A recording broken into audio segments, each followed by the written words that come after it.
If voting was to be done today, and out of 10 people that cast their vote in a polling station, 5 people would vote for Raila Odinga and 4 people would vote for Deputy President Dr. William Samoei Ruto.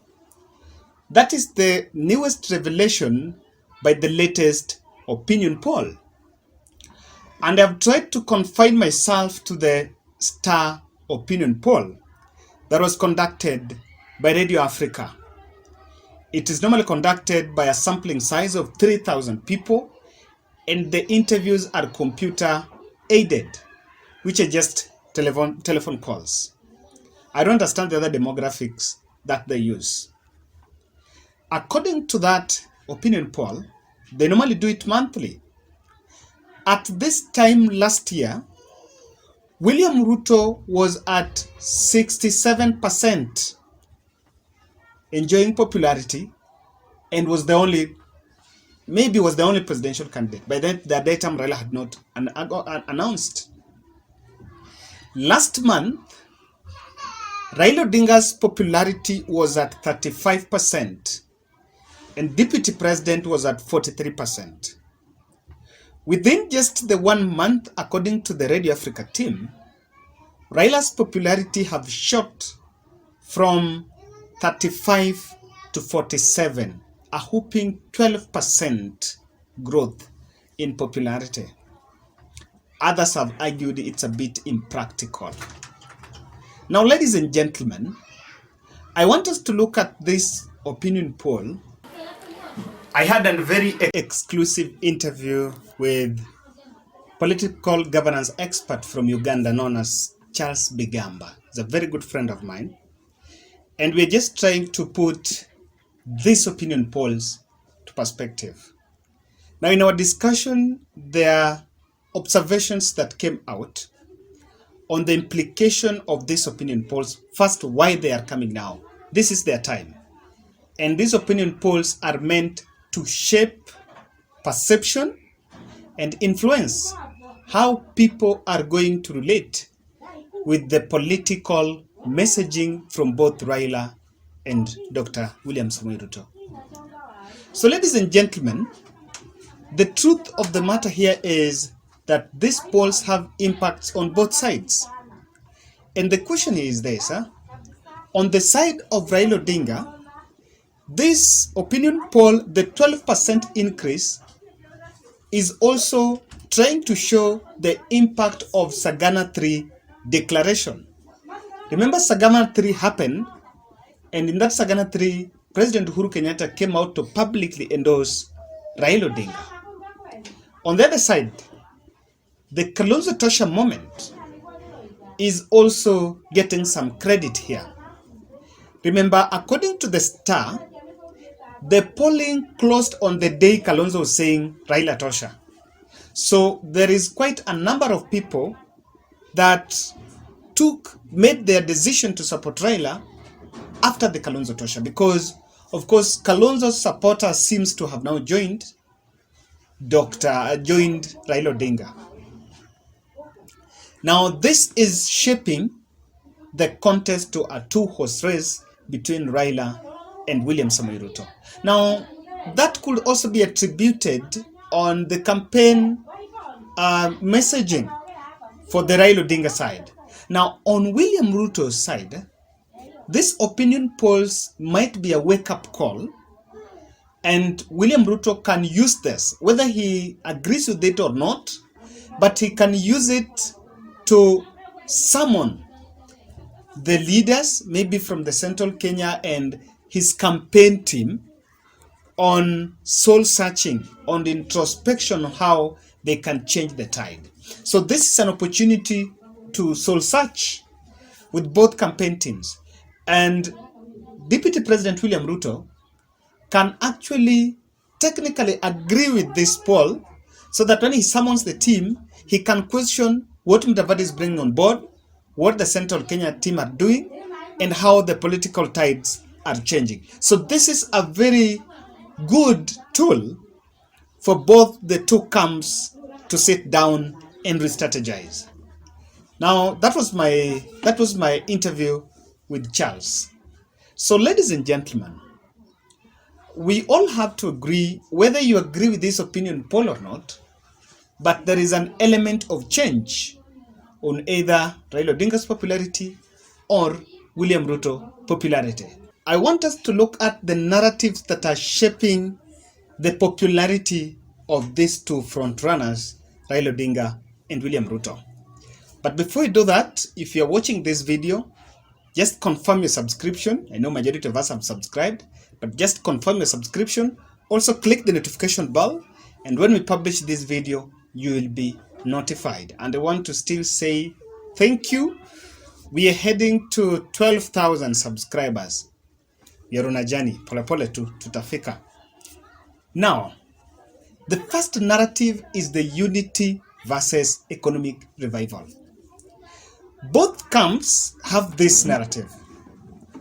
Raila Odinga's Azimio la Umoja is a concept of unity. Let us unite for economic revival. So to Raila Odinga team, the unity comes first and second to none. Then according to William Ruto's side, guys, that's my daughter, of course. She normally has to find a way of disturbing me. You just understand. Now, on the William Ruto's team, they put economic recovery coming first, then people unite hapa chini. So the idea is, let the people unite so that we can revive the economy. I don't know if I'm getting it. But on Raila Odinga's side, it's unity, economic recovery chini. Now this is how this is going against Deputy President. On the economic recovery, I've always mentioned that when you tell people about the economy is poor, economy is performing bad, no one understands. What people understand is the prices of things have inflated. They understand inflation. In fact, if you can talk about inflation, instead of talking about economy, people can buy. Secondly is on the debt.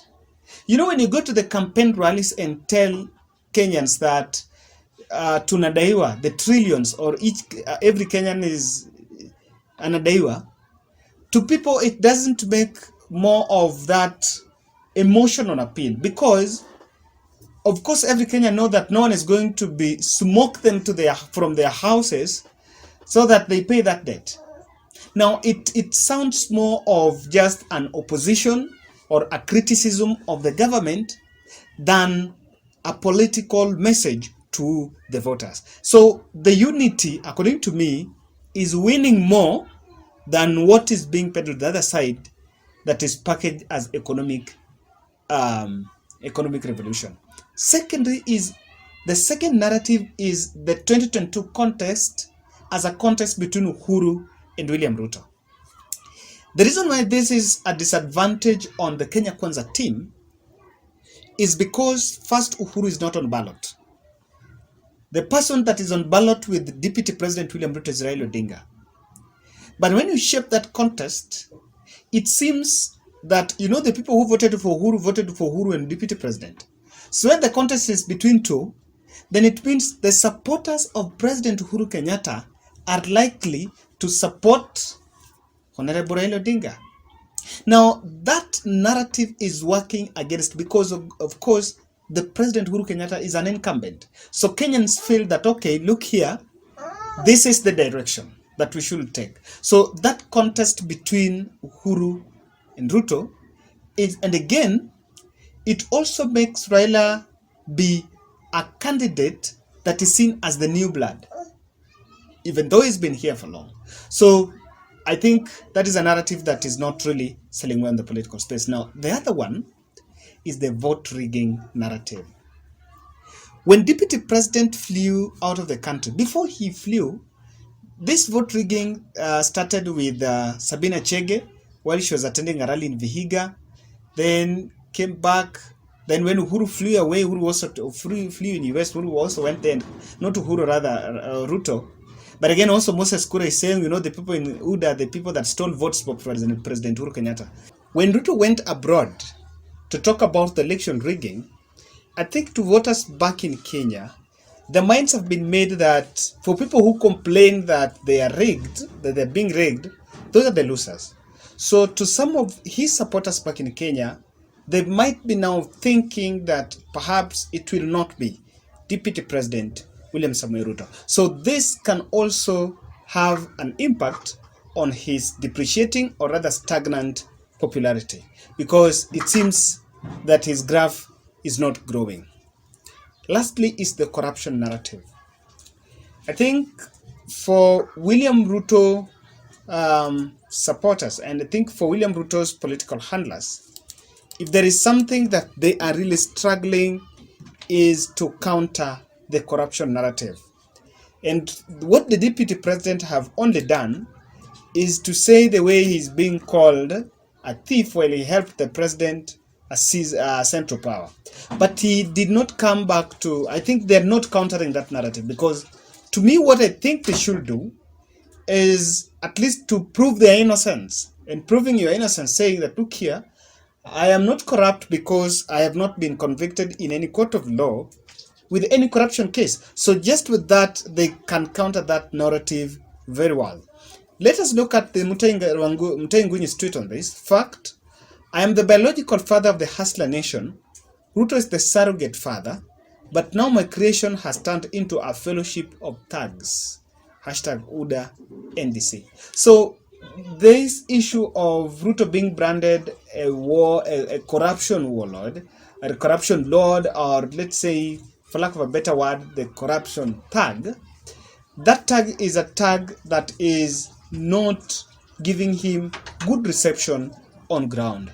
And guys, those are my 4 narratives that I think are shaping the political popularity of these 2 leading frontrunners. That's my analysis. Sijafanya vitu